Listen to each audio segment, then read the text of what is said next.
Certaines entreprises américaines trouveront bientôt difficile de vendre leurs produits à la Chine.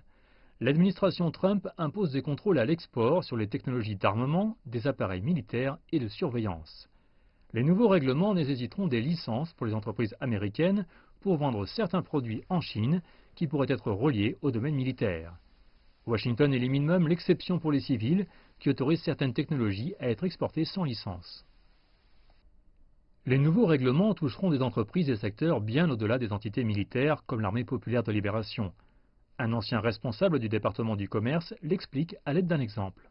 En d'autres mots, l'entreprise automobile pourrait être aujourd'hui liée à l'armée, même si les articles exportés sont destinés à un autre secteur du commerce. Les restrictions s'appliquent aussi aux cargaisons destinées à la Russie et au Venezuela, mais le plus fort impact sera sur le commerce avec la Chine.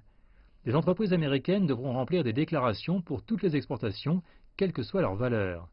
L'avocat commercial de Washington, Dov Jacobson, dit que les changements visent à donner un plus grand contrôle au gouvernement américain sur les types de biens que les exportateurs américains ont envoyés à ces pays et sur leurs clients.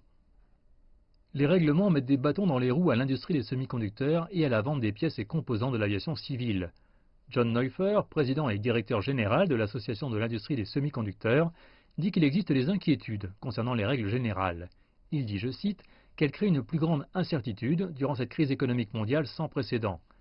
Les règles ont été soumises à l'inspection publique et prendront effet fin juin. Les autorités américaines auront ainsi un plus grand pouvoir d'examen des exportations et décideront d'accorder leur feu vert ou non aux demandes de transactions.